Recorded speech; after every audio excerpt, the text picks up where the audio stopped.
तो फाइनली आप लोगों के बीच देर रात दिल्ली में शूट हो चुका कमाल का गाना, सुपर हिट गाना। इस गाने के बारे में बात करते हैं उससे पहले एक छोटा सा रिक्वेस्ट है कि चैनल को सब्सक्राइब कर लीजिए।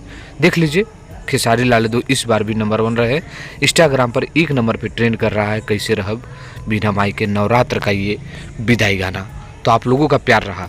अब बात कर लेते हैं खेसारी लाल यादव का शानदार गाना एक शूट हो चुका है, जो मैं आप लोगों को बोल रहा था वो शूट हो चुका है, जिसका वीडियो क्लिप सोशल मीडिया पर अभी वायरल हो चुका है। और इस वीडियो में खेसारी लाल यादव के साथ कोमल सिंह एक बार फिर से धमाका और बेजोड़ करते हुए नजर आ रहे हैं।